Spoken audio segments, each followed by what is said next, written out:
부제목이 있습니다. 부제목이 미국 출신 교황 선출의 예언적 의미. 우리 지난주에 어버이날에 현지 시간으로 새로운 교황이 선출이 되었습니다. 참 세계가 이목이 집중이 되었던 지구 역사상 큰 사건인데, 그 새로운 교황을 선출하는 그 회의를 뭐라고 하죠? 이탈리아어로 네 글자 콘으로 시작하는데요. 콘클라베. 콘클라베.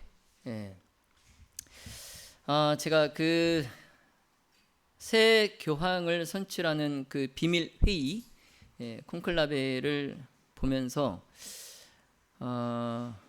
우리 합회 총회도 콘클라베처럼 저렇게 하면 좋겠다, 이런 생각이 들었습니다.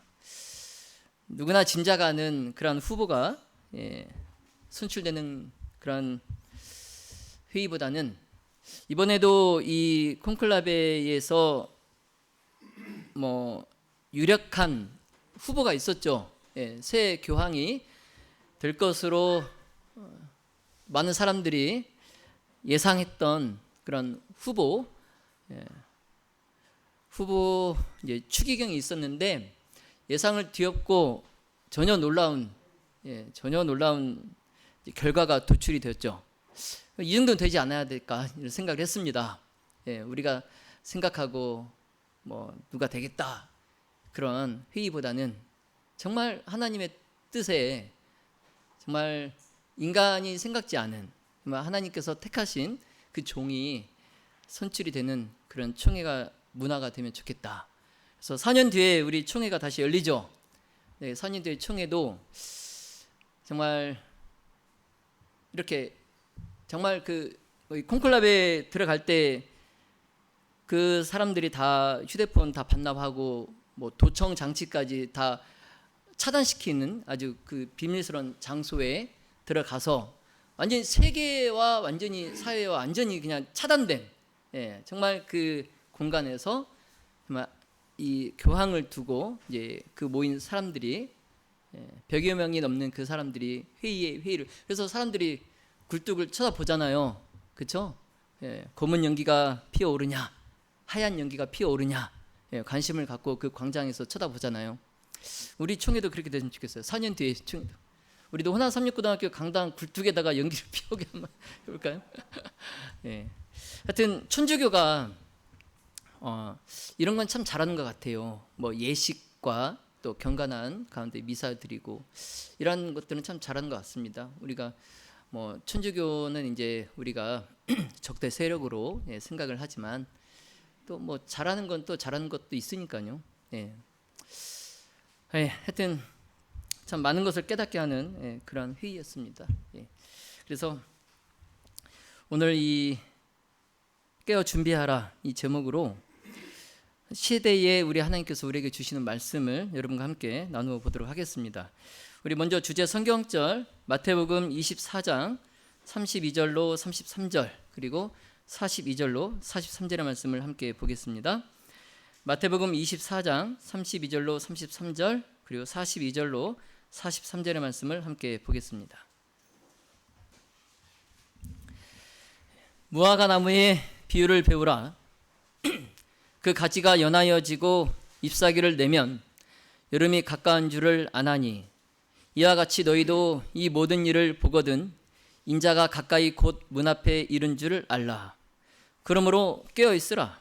어느 날에 너희 주가 임할는지 너희가 알지 못함이니라. 아멘. 지난주 곧바로 제가 말씀을 전하려고 했는데, 지난주 금요일 시간은 우리 이명옥 지사님 시간이었고, 또 안식일은 우리가 이제 3층 공사를 위한 특별 헌금 호소하는 안식일이어서 부득이 이제 오늘 이 말씀을 전합니다. 지난 5월 8일이죠. 5월 8일에 267대 교황이 선출이 되었습니다. 참 전 세계적으로 매우 큰 관심을 불러일으켰는데, 교황은 전 세계의 가톨릭 인구가 몇 명 이상이죠? 전 세계의 기독교 가운데에 가장 많은 인구수를, 신자 수를 보유하고 있는 가톨릭 14억 명 이상입니다. 14억 명 이상.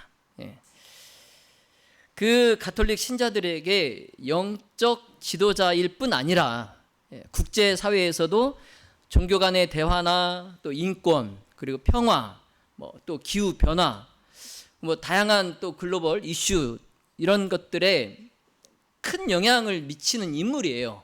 누가요? 교황이. 자, 그렇기 때문에 교황의 선출은 비단 이 종교계를 넘어서 정치, 사회, 문화 모든 전반에 걸쳐서 주목을 받는 사건입니다. 특별히 이번 교황 선출이 더 주목받은 이유가 있죠. 무엇이죠? 최초로 미국 출신, 미국인 교황이 등장했기 때문에 더 주목을 받았습니다. 이 미국 출신 교황은 로마 가톨릭 역사에 매우 이례적인 사건이에요. 자, 교황은 전통적으로 어디 중심이었습니까?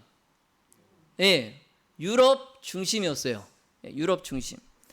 그래서 약 2000년 동안 대부분 이탈리아, 주로 이탈리아죠. 주로 이탈리아. 그리고 이제 일부가 프랑스, 그리고 독일, 그리고 폴란드. 이 정도 유럽 국가 출신이 교황으로 선출되어 왔어요. 2000년 동안. 그러다가 이제 21세기에 들어서 2013년에 프란치스코 교황, 선종한 프란치스코 교황, 이 교황이 아르헨티나 출신이에요. 그래서 최초의 남미 교황이 되었어요. 그때도 큰 화제를 불렀죠. 쭉 유럽 중심으로 교황이 선출되어 오다가 처음으로 유럽이 아닌 비유럽권에서 아르헨티나 출신의 교황이 남미에서 선출이 되어서 큰 화제가 되었었습니다.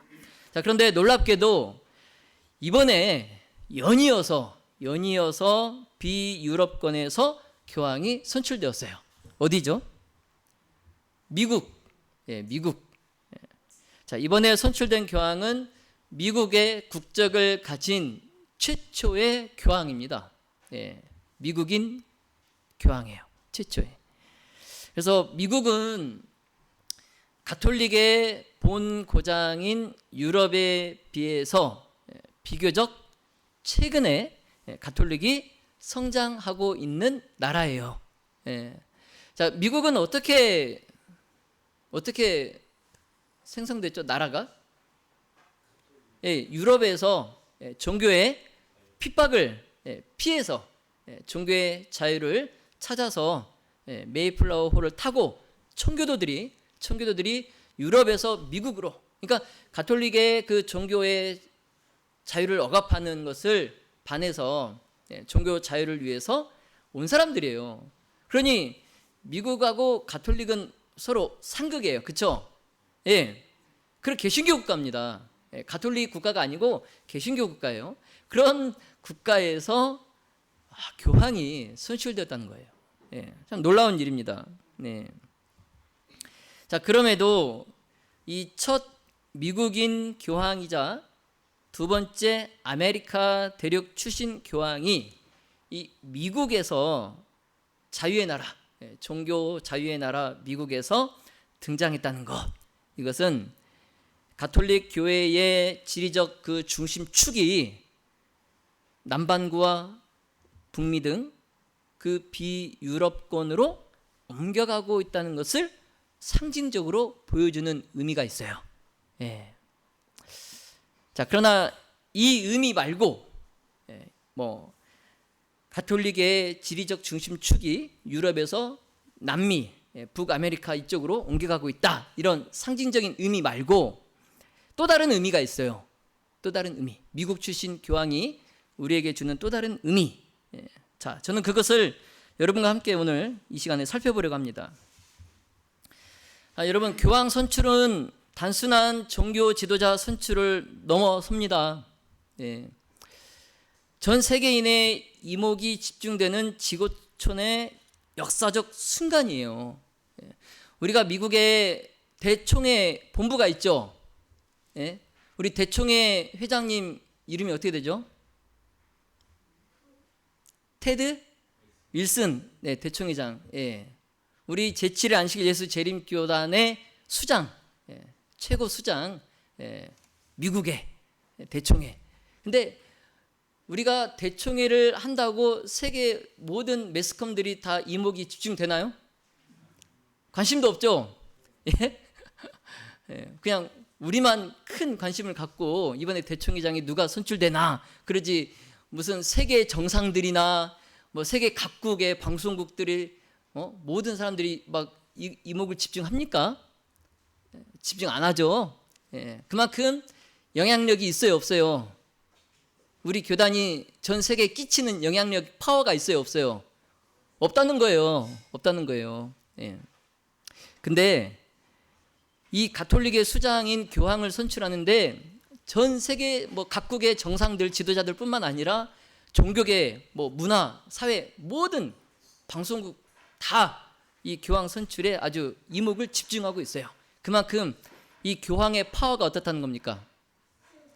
파워가 그만큼 강하다는 거죠. 영향력을 그만큼 끼친다는 거예요.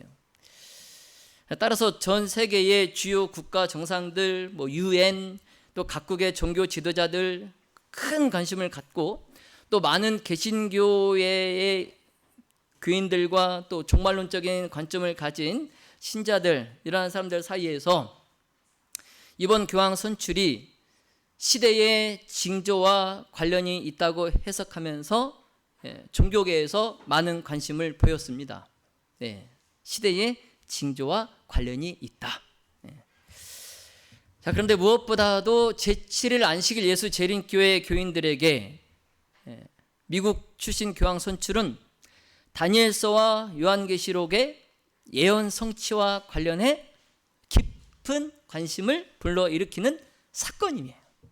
그렇기 때문에 우리 또한, 우리 제7일 안식일 예수 재림교단 또한 깊은 굉장한 관심을 가지고 지켜보았습니다. 누가 교황이 될 것인가. 자, 그래서 저는 이것에 대해서 또 궁금해하실 또 성도님들이 계실 것 같고, 그래서 성경과 예언의 신의 근거에서 어느 한쪽으로 치우치지 않은 성경과 예언의 신의 균형 잡힌 그러한 시각을 여러분께 제시하고, 또 다가올 재림을 준비하는 것에 대한 촉구, 이러한 설교를 준비해 보았습니다. 바라기는 성령 하나님께서 저와 여러분에게 성경 예언을 깨닫게 하는 그 지혜를 주셔서 우리가 이번 교황 선출을 통해서 시대의 징조를 바르게 깨닫고 또 임박한 예수 그리스도의 재림을 잘 준비하시기를 예수님의 이름으로 기도합니다. 여러분, 우리는 지금 사상 최초의 미국 출신 교황의 선출이라는 이 충격적인 시대의 한가운데 서 있습니다. 이 사건은 그냥 단순한 뉴스가 아니에요. 뭐 미국 출신 미국인 교황이 선출됐구나, 참 이례적이네, 이런 단순한 뉴스가 아닙니다. 우리 제7일 안식일 예수 재림교회의 종말론적 그 신앙의 틀 안에서 이 사건을 해석할 때에 우리는 한층 더 깨어 있어야 할 이유를 발견하게 됩니다.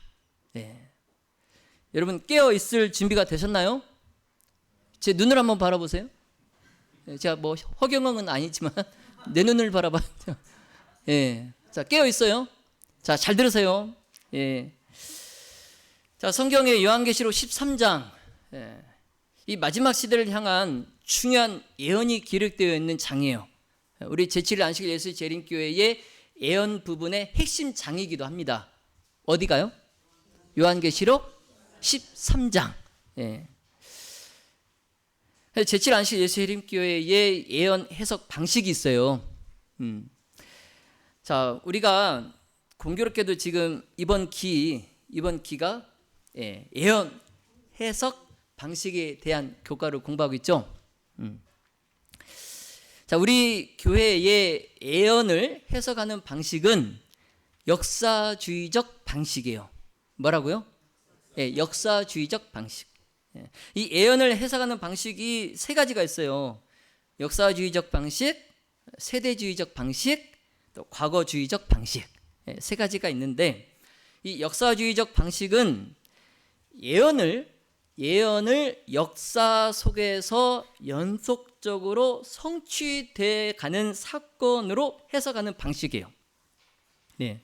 그래서 이 성경에 기록되어 있는 예언을 해석을 함에 있어서 이 예언이 지구의 그 역사 속에서, 세계사 속에서 연속적으로 그것이 성취되어 가는 사건으로 접근을 해서 해석하는 방식이 역사주의적 해석이에요. 세대주의적 방식은 그냥 이 예언을 단순한 그냥 단회적 잠깐 그 일이 있었다, 이 정도 단회적 사건으로 보는 게 세대주의적 방식이에요. 과거주의적 방식은 이 예언을 그냥 과거에 지나간 사건으로 그냥 국한시키는 겁니다. 이 예언에 기록된 사건이 앞으로 미래에 또 이게 일어날 그 사건으로 보는 것이 아니라 그냥 그 사건은 과거에 어느 날에 그냥 그 사건이 성취되었다 하고 그냥 지나가는 그 방식이 과거주의적 방식이에요. 근데 우리 교회는 어떤 방식을 따른다고요? 역사주의적 방식. 이 성경의 예언이 시간의 흐름에 따라서 성취되어 가고 있다. 그러니까 성취된 것도 있고 지금 성취되고 있는 것도 있고 앞으로 미래에 성취될 사건이 남아 있는 거예요. 우리는 이 방식을 따르고 있습니다. 그래서 이 요한계시록 13장은 이 종말 시대의 종교적, 정치적 세력들의 연합, 성경에 예언되어 있죠. 종교 세력과 정치 세력들이 연합을 합니다. 마지막 때에. 그래서 그들이 연합하여서 누구를 핍박해요? 하나님의 백성들을 핍박합니다. 그리고 짐승의 표에 관한 중요한 메시지를 요한계시록 13장이 담고 있어요. 그래서 우리가 이 시간에 짧은 시간이지만 요한계시록 13장의 내용을 간단히 정리하면 이렇습니다. 자, 계시록 13장 1절로 2절에 내가 보니 바다에서 한 짐승이 나오는데 뿔이 10이요 머리가 7이라. 그 뿔에는 10 면류관이 있고 그 머리들에는 참남한 이름들이 있더라. 용이 자기의 능력과 보좌와 큰 권세를 그에게 주었더라. 자, 지금 여기 노란색 단어들을 한번 여러분 잘 보십시오. 노란색 단어들. 자, 먼저 어떤 단어입니까? 노란색 단어가 첫 번째 단어가 바다. 자, 여기에서 바다는 우리가 지금 교과 공부 시간에도 배우고 있잖아요. 상징하는 바가 있어요. 바다가 상징하는 것은 많은 물이에요. 많은 물. 많은 물. 즉 백성과 무리와 나라들을 뜻합니다. 백성과 무리와 나라들. 따라서 이 바다는 인구가 많은 지역, 어디를 가리킬까요? 그 당시 유럽을 가리킵니다. 유럽을 가리켜요. 인구가 많은 지역. 그리고 다니엘서 7장에 보시면 무서운 짐승이 나오죠. 10뿔 달린 무서운 짐승 나오죠. 다니엘 7장에. 그 다니엘 7장의 그 무서운 짐승과 마찬가지로 여기 나오는 짐승, 이 짐승이 어디서 나왔어요? 바다에서 나왔어요. 바다는 어디라고요? 어디를 상징한다고요? 유럽. 인구가 많은 지역 유럽. 그러니까 그 유럽에서 짐승이 나오는데 그 짐승이 다니엘서 7장과 그 무서운 짐승 있죠? 그 짐승과 마찬가지로 정치적, 종교적인 세력을 상징합니다. 이 짐승이 뭘 상징한다고요? 정치적, 종교적 세력. 그 세력을 상징해요. 그리고 이제 이 짐승에 뭐가 있어요? 뿔이 있어요.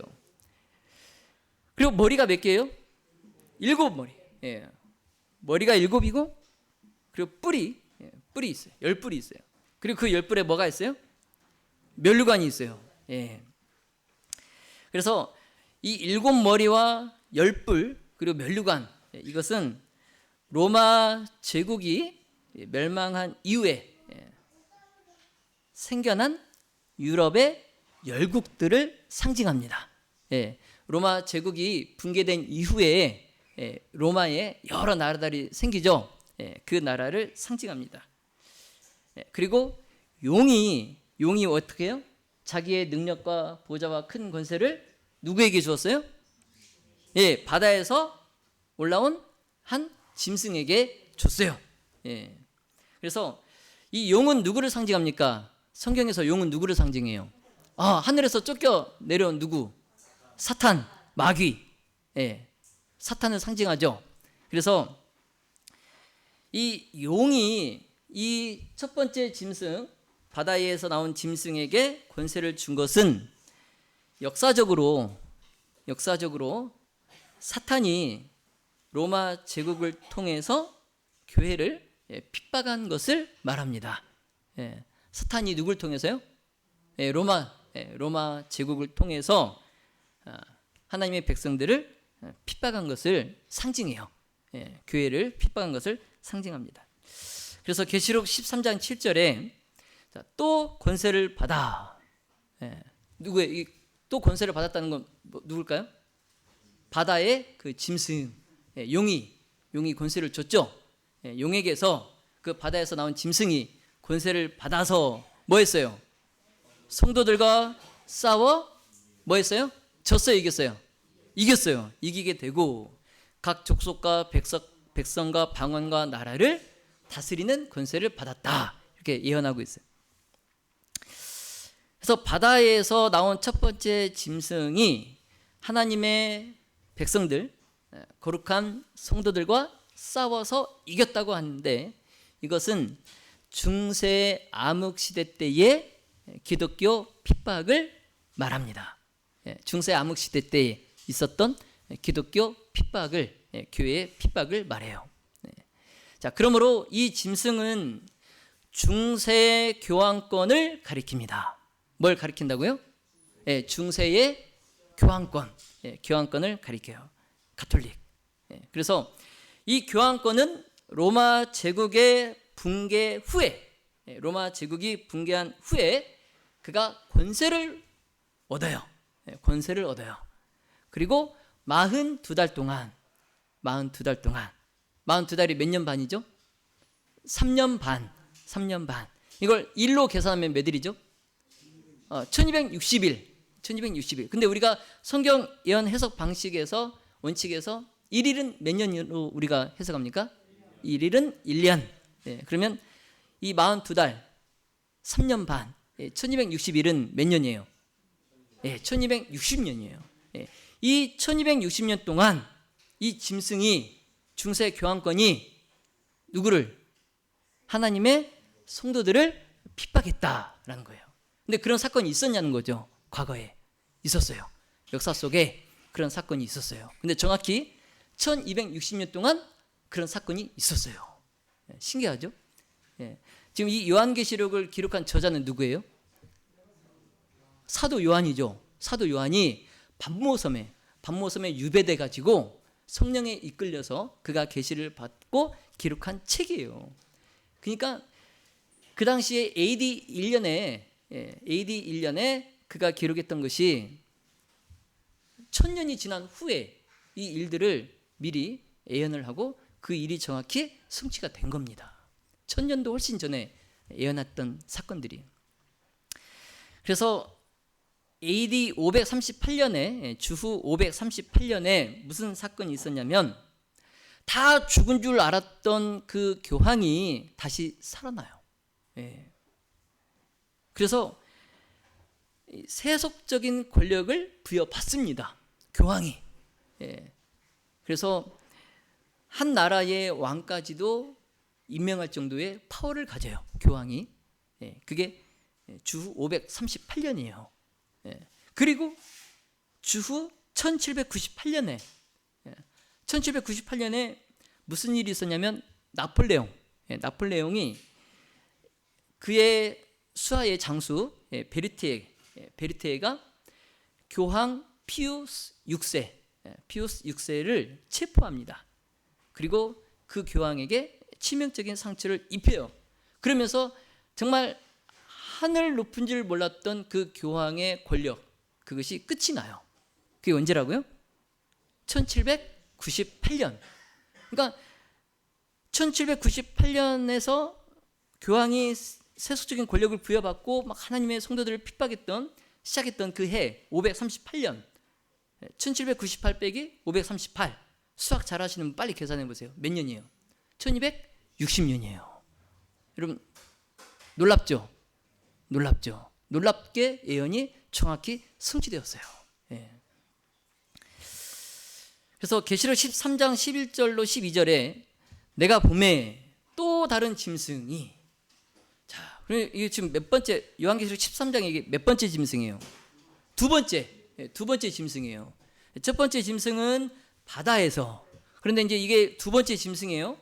근데 또 다른 짐승이 어디에서 올라옵니까 이번엔? 땅에서 올라와요. 근데 땅에서 올라오니, 자, 새끼 양 같이 두 뿔이 있고 용처럼 말하더라. 처음 짐승에게 경배하게 하니. 자, 여기에서 처음에 바다에서 나온 짐승과 다른 점이 있다면 머리가 하나입니다. 머리가 하나고 뿔이 몇 개예요? 두 개예요. 그리고 뿔에 면류관이 있어요, 없어요? 없어요. 첫 번째 바다에서 나온 짐승은 머리가 7, 그리고 10뿔이 있어요. 그리고 그 10뿔에 면류관들이 있어요. 근데 이 짐승은 머리가 하나고 두 뿔이 있는데 면류관은 없어요. 여기에서 이 땅은 앞에 구절에 그 바다와 대조되는 지역이에요. 그래서 그 바다는 많은 물이잖아요. 많은 인구가 있는 지역, 그것을 상징한다면 이 땅은 그 바다와 대조되는, 그래서 인구가 적은 신대륙, 특히 계시록의 예언에 비추어서 오늘날 세계의 패권을 장악하고 있는 나라, 지금 세계의 패권을 두고 어디와 어디가 지금 서로 힘겨루게 하고 있습니까? 여러분, 지금 트럼프 대통령이 이제 당선되면서 지금 중국과의 무역 전쟁이 심화됐죠. 이게 다 뭐 때문에 그래요? 서로 뭘 차지하려고? 세계의 패권을 차지하려고 그러는 거예요. 이제 고래 싸움에 뭐가 터져요? 새우등이 터지고 있어요. 그 두 강국의 그 패권 싸움 때문에 우리 약소국들이 지금 피보고 있어요. 근데 성경에 이 계시록의 예언에 비춰 보면 오늘날 세계의 패권을 장악하고 있고, 또 하나님의 백성들과 사탄과의 그 마지막 대쟁투, 하나님의 백성과 사탄의 마지막 그 대쟁투에서 중요한 역할을 감당하고 있는 나라가 있다는 거죠. 근데 그 나라가 어디 나라예요? 이 땅이 어디라고요? 유럽에 비해서, 바다에 비해서 인구가 적은 지역, 신대륙 어디예요? 아메리카예요. 미국입니다. 그래서 여기서 땅은 미국을 상징해요. 미국. 어디요? 미국. 근데 두 뿔이 있는 어린 양이라고 했죠. 두 뿔이 있는 어린 양. 그래서 그 첫 진승에서는 뿔에 다 면류관들이 있어가지고 그 뿔은 뭘 상징해요? 나라의 왕들을 상징하는데, 여기 지금 뿔에는 면류관이 없어요. 그러니까 왕은 아니에요. 그러면 이 뿔은 뭘 상징할까? 이것은 미국을 지탱하고 있는 두 가지 건국 정신이 있어요. 미국의 건국 정신 두 가지가 있어요. 그게 뭐냐면 하나는 민주주의, 또 하나는 뭐예요? 종교 자유. 그래서 이 두 뿔, 어린 양에게 있는 두 뿔은 미국을 지탱하고 있는 두 가지 건국 정신, 민주주의와 종교 자유, 이 두 가지를 상징합니다. 그런데 이 새끼 양이 누구처럼 말하더라? 용처럼 말하더라. 용처럼 말하더라. 그 첫 번째 짐승에게 용이 뭘 줬어요? 권세를 줬어요. 그래서 권세를 막 휘둘렀죠. 몇 년 동안?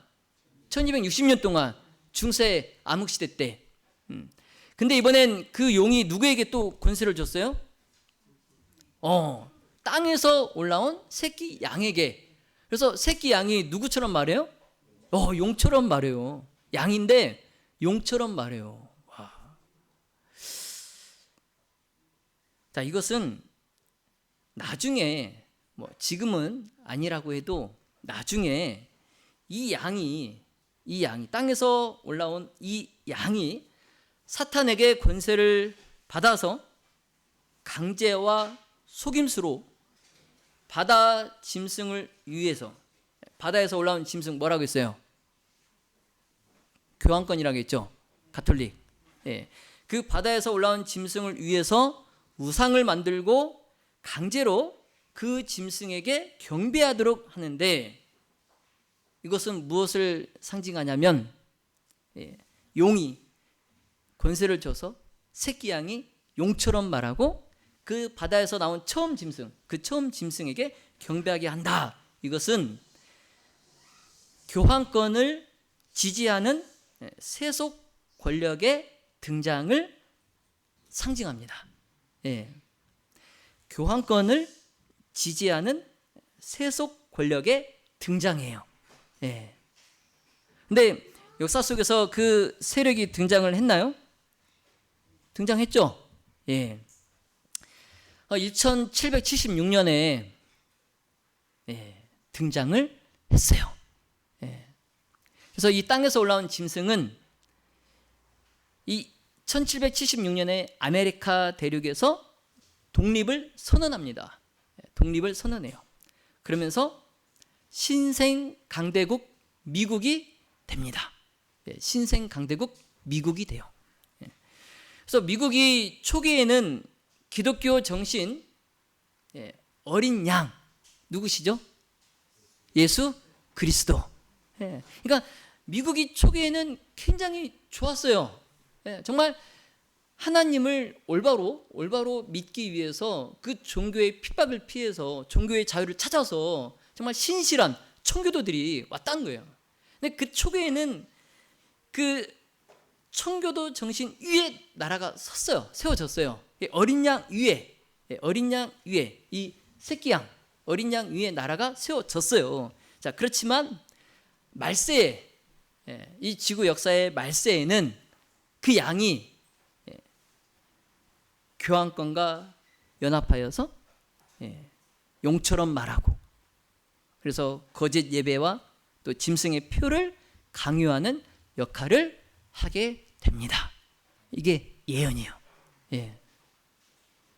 지금은 미국이 그렇게 하고 있지 않지만 결국 머지않아서 미국이 그런 일들을 할 거라는 거예요. 무슨 일? 바다에서 나온 짐승에게 경배하게 하는 일. 그 바다에서 나온 짐승 뭘 상징한다고요? 교황, 가톨릭. 교황. 그 교황에게 가톨릭을 경배하도록, 섬기도록 하는 일을 미국이 앞으로 할 것이라는 거죠. 여기에서 이제 짐승의 표가 나옵니다. 계시록 13장 16절에 짐승의 표가 나와요. 자, 저가 모든 자, 곧 작은 자나 큰 자나 부자나 빈궁한 자나 자유한 자나 종들로 그 오른손에나 이마에 뭐를 받게 하고? 표를 받게 하고.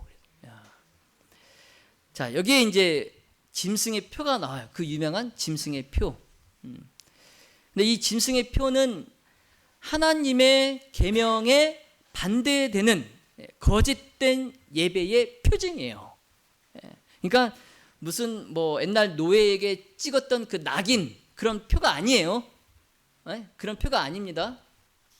바코드를 찍고 그런 거 아니에요. 이 짐승의 표는 뭐예요? 뭐라고요? 일요일이에요. 일요일. 뭐라고요? 일요일. 하나님의 계명에 반대되는 거짓된 예배의 표예요.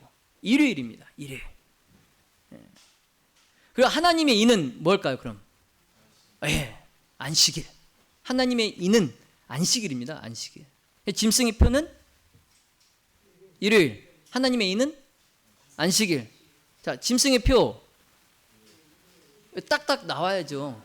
자, 짐승의 표 하나님의 인. 예. 그래서 이게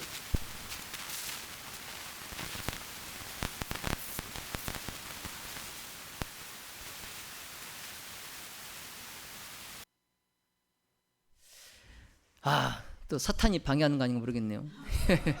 예. 그래서 하나님의 계명, 이 안식일을 지키는 것이 하나님의 인입니다. 하나님의 인. 예. 따라서 짐승의 표는 하나님의 계명을 대신한 인간의 권위에 따른 예배예요. 예. 가톨릭이 지금 어떻게 했습니까? 안식일을 지워버렸죠. 예, 안식일을 성경상 일곱째 날 안식일을 지워버리고 십계명에서도 그를 파버렸어요. 그리고 뭘 했어요? 다른 계명 뭐죠? 뭐요? 주일. 예, 주일 계명을 넣었죠. 그래서 인간의 권위로 가톨릭이 그건 당당하게 말합니다. 예, 권위로 했다 그렇게 말해요. 권위로.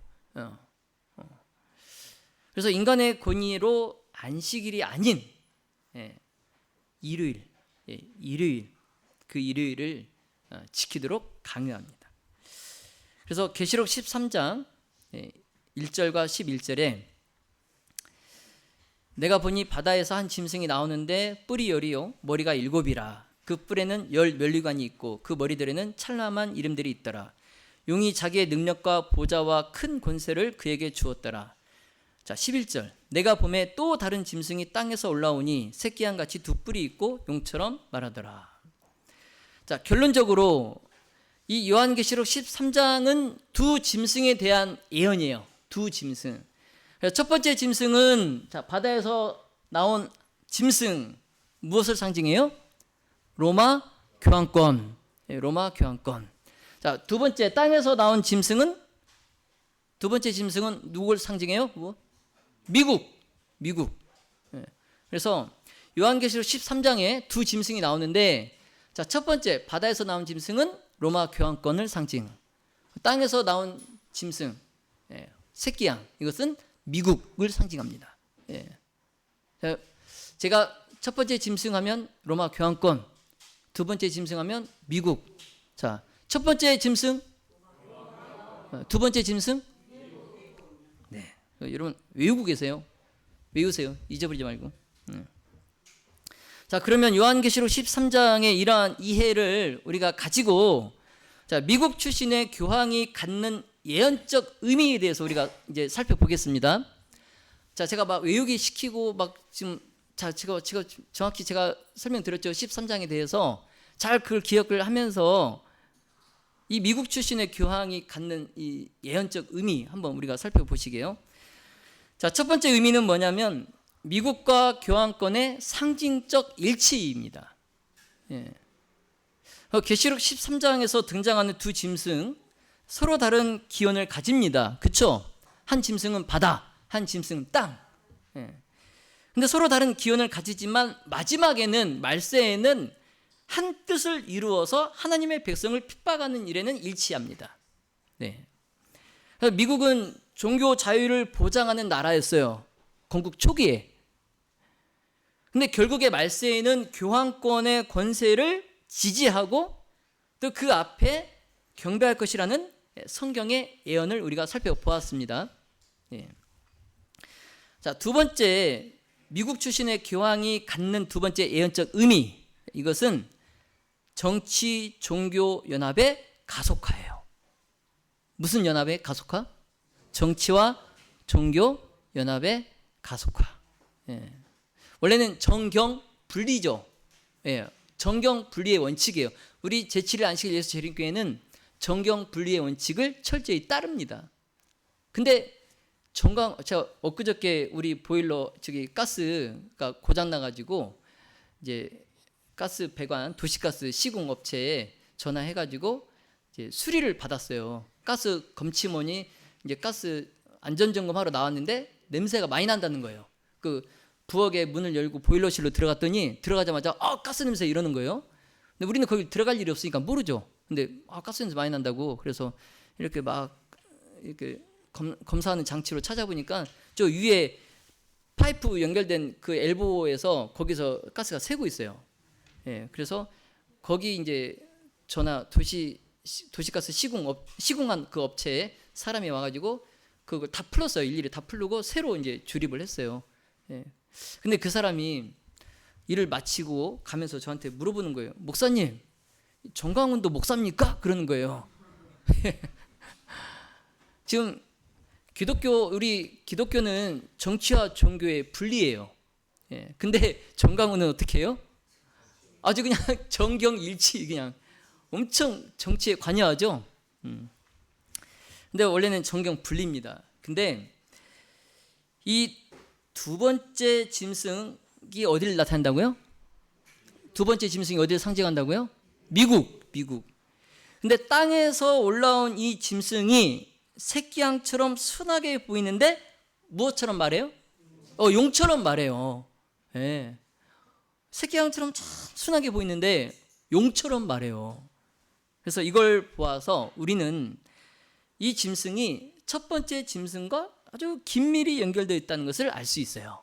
예, 첫 번째 짐승과 긴밀히 연결되어 있다. 그리고 이 첫 번째 짐승이 그 하는 일을 보아서 종교적인 세력이라면 그 첫 번째 짐승은 무슨 세력이라고요? 그 첫 번째 짐승이 했던 하나님의 성도들과 싸워서 이건 이 일로 봐서는 무슨 세력이에요?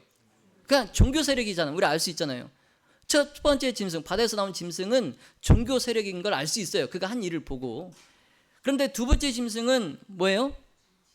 정치적인 세속 국가인 것을 우리가 알 수 있어요. 정치적인 세속적인 국가. 그래서 이 정치와 종교의 연합이 앞으로 가속화될 것이다. 미국 출신 교황의 선출에 의해서. 이제 마지막 그래서 이 두 번째 짐승의 나라 어디요? 미국. 이 미국이 종교적인 세력, 첫 번째 짐승, 종교적인 세력을 적극 지원합니다. 적극 지원해요. 그리고 그 세력을 대표할 우상을 만들게 합니다. 우상을 만들게 해요. 그리고 그 우상을 경배하게 합니다. 근데 그 우상이 뭘까요? 일요일. 일요일.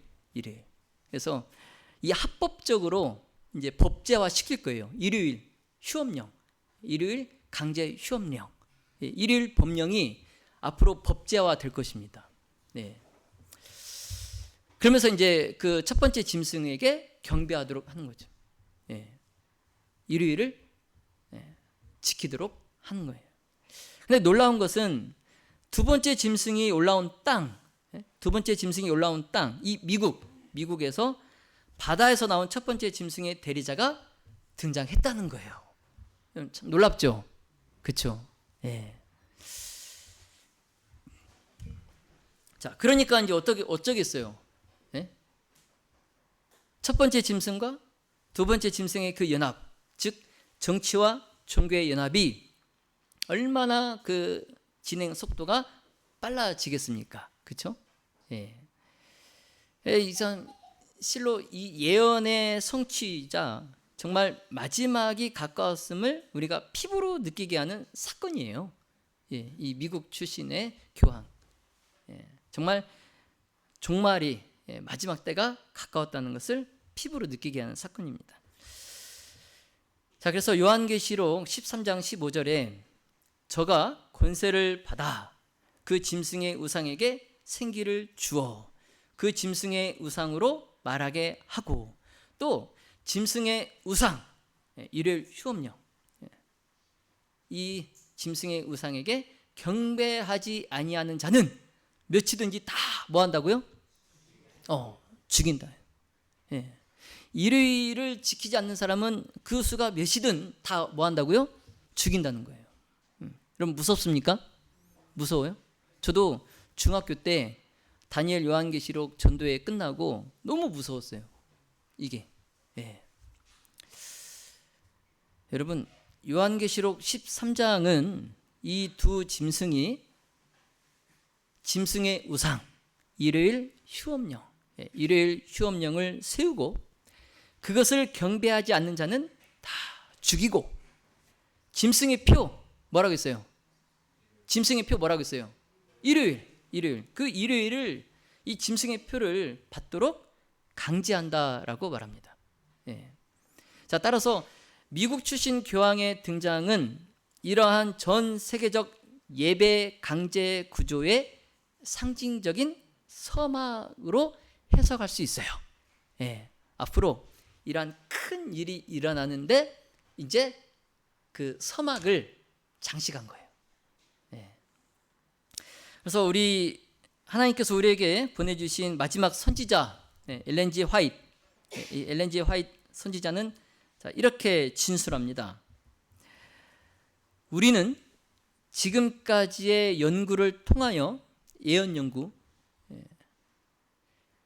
이 예언 연구를 통하여 그리고 마지막 증언을 통하여 모든 국가들이 법왕권에게로 교황에게로 돌아오는 것은 미 합중국 정부의 영향력을 통하여서 이르러 온다는 것을 알게 되었다. 그러니까 전 세계의 모든 국가들이 다 누구에게로 이제 돌아간다고요? 로마 교황권에 돌아가는데 그 일을 누가 하고 있다고요? 미국 정부가 하고 있다는 것을 알게 되었다. 그리고 이 일이 이루어지는 것과 또 세상을 휩쓸 동일한 폭군의 정신에 생기를 주는 것은 어디를 통해서다? 미국을 통해서이다. 우리는 지금 이 시점에 주의를 기울여야 할 것이다. 이제 이와 관련하여 우리는 무엇을 기대할 것인가? 우리에게 질문을 던집니다. 선지자께서 우리에게 질문을 던져요. 이 마지막 때에 그러면 우리는 어떻게 해야 되겠는가? 질문을 던집니다. 여러분, 프로테스탄트 그 미국이 로마 교황권의 손을 붙잡을 때, 즉 미국의 정치력과 또 교황권의 종교적 권위가 결합될 때, 두 세력이 손을 잡을 때 마지막 핍박과 짐승의 표의 강제가 그때 본격화될 것입니다. 그때 본격화될 거예요. 자, 그런데 로마 교황이 다른 나라도 아니고 어디에서? 누가? 미국 사람이 되었으니 그 결과가 어떻겠습니까? 그 결과가 어떻겠어요? 여러분, 이런 상황에서 우리가 무엇을 기대할 수 있겠습니까? 다 포기해야 되나요? 자, 우리는 재림 성도로서 이러한 예언의 징조를 대할 때 어떤 마음가짐과 자세를 가져야 할까요? 우리는 어떤 마음과 자세로 살아야 할까요? 이러한 징조들을 우리가 대할 때. 자, 첫 번째, 읽어보세요. 세상의 사건을 단순 뉴스가 아닌 예언의 빛 아래에서 그 뉴스를 분별하는 영적 식별력을 길러야 됩니다. 자, 두 번째, 복음 중심의 삶을 살아야 돼요. 겉으로는 짐승의 세력이 강력해 보일지라도 우리는 누가 계세요? 이미 승리하신 누가 계세요? 사탄과 싸워서 승리하신 예수 그리스도가 계세요. 그래서 우리는 그 예수 그리스도, 그 어린 양을 따르는 자들로서 이 상황을, 아까 내가 무섭냐고 물어봤는데 전혀 이 상황을 두려워하거나 무서워하지 마세요. 네. 오히려 이러한 상황들을 복음 선포의 기회로 여기고 이 상황을 우리가 잘 활용해야 합니다. 네. 자, 세 번째, 진리와 계명에 대한 충성하기. 예. 우리는 하나님의 계명과 예수 그리스도의 믿음을 지키는 자들이에요. 요한계시록 14장 12절 남은 자손들의 특징이에요. 한번 따라해 볼까요? 하나님의 계명과 예수 믿음을 지키는 자들. 예. 그게 누구라고요? 우리. 예. 저와 여러분이. 예.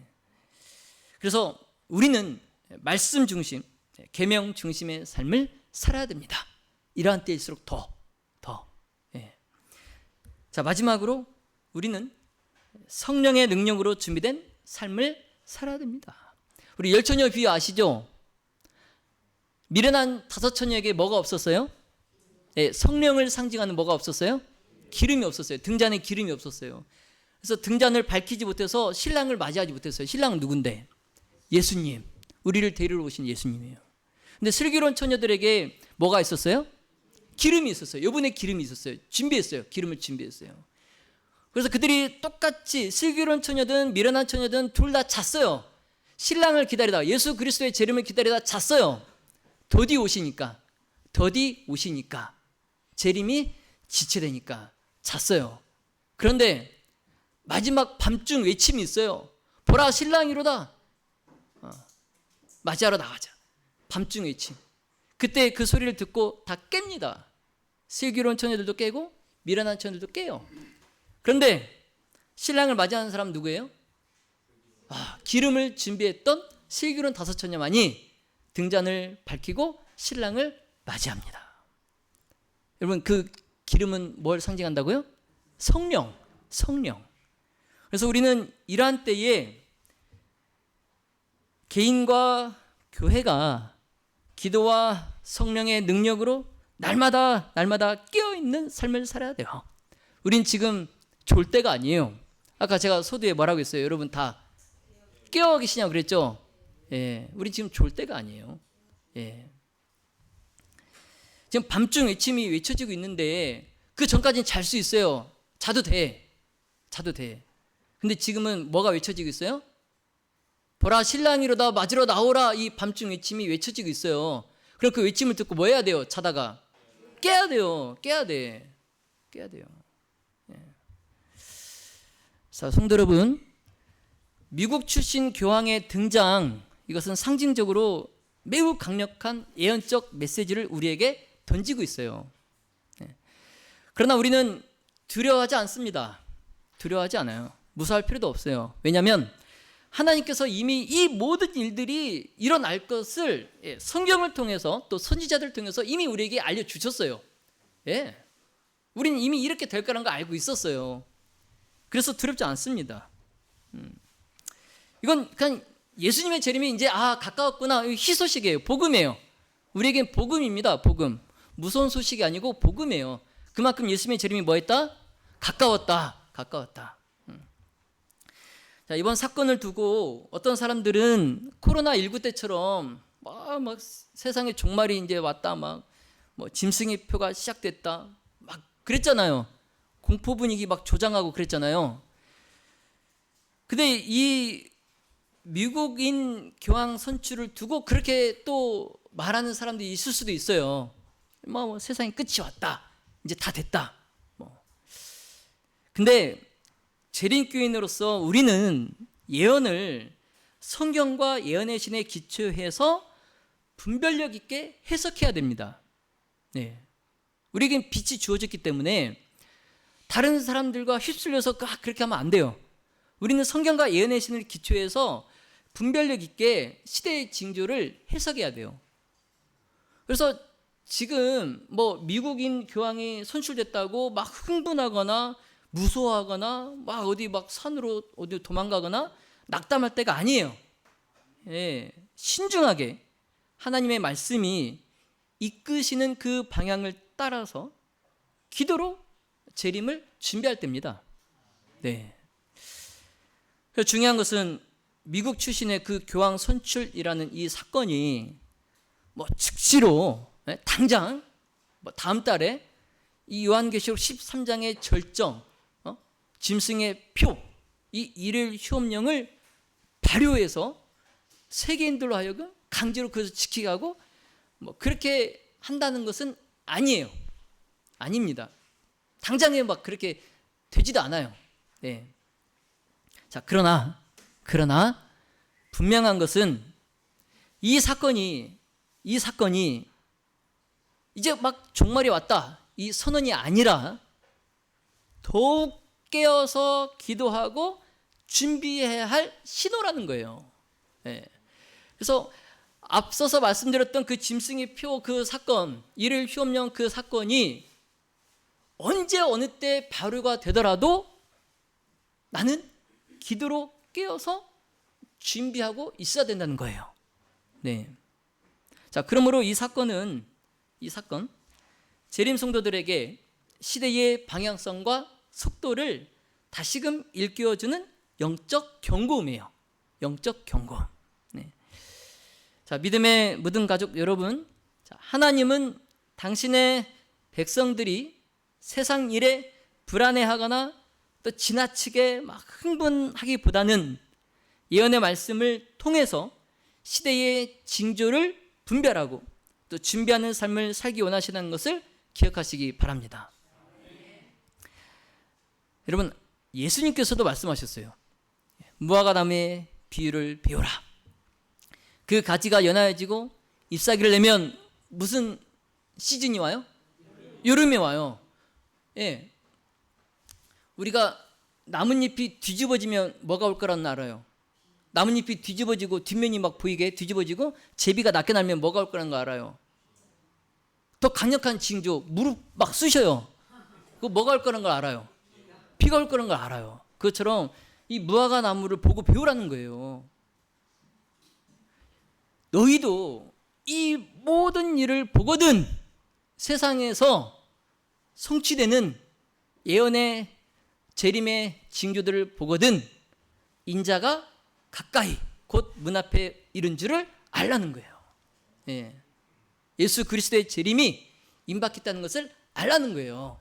이 시대의 징조들을 보고. 예.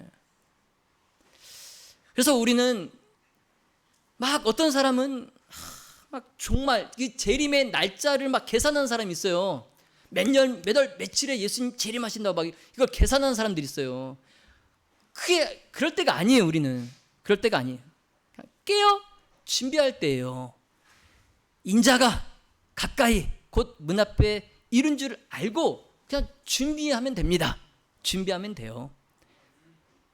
예수님도 모르시는 그 날과 때를 왜 계산합니까? 예수님의 재림의 날과 때는 하나님밖에 모르신다고, 예수님도 모르신다고 말씀하시는데 그걸 우리가 왜 계산해요?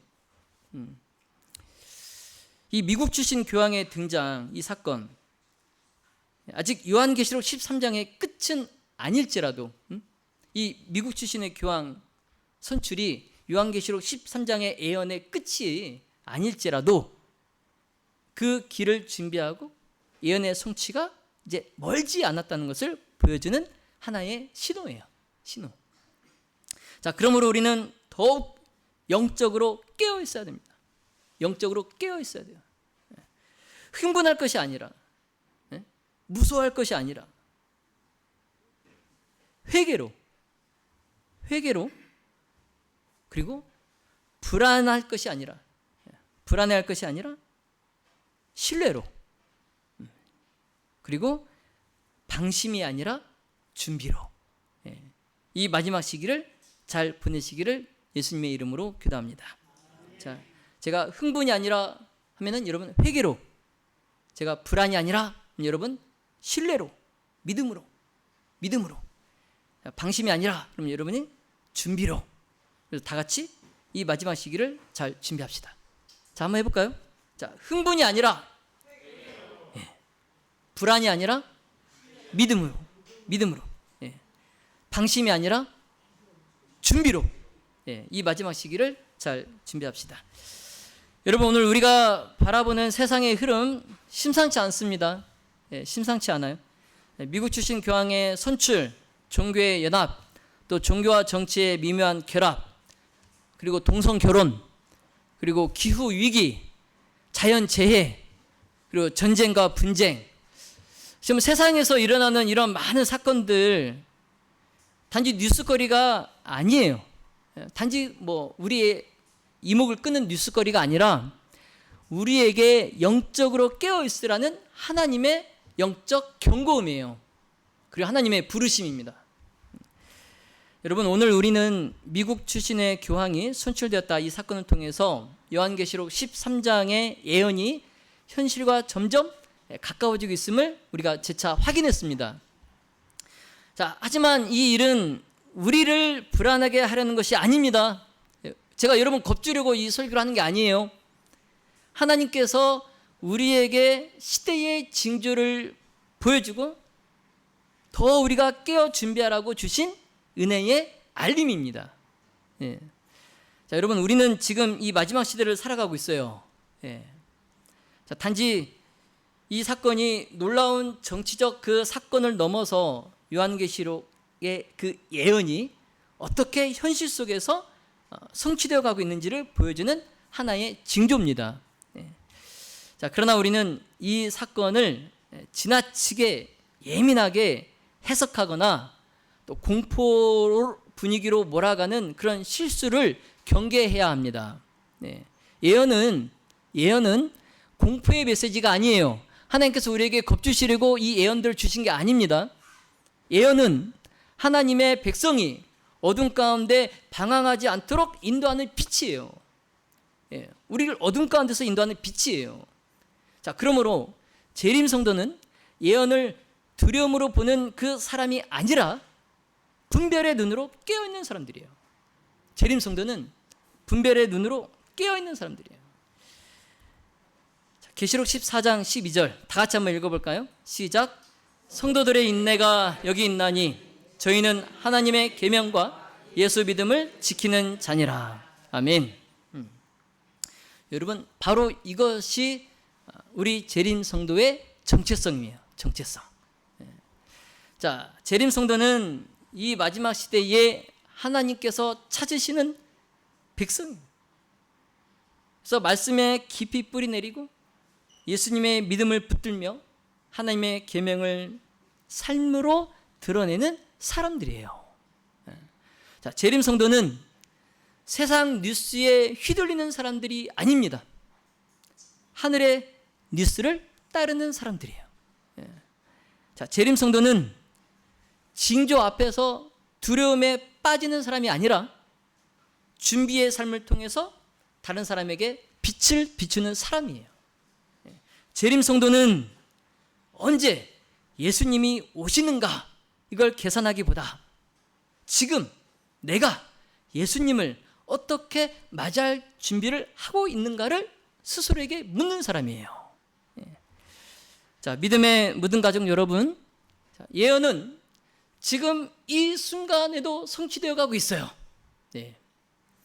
자, 그러나 중요한 것은 속도의 문제가 아니라 방향성의 문제입니다.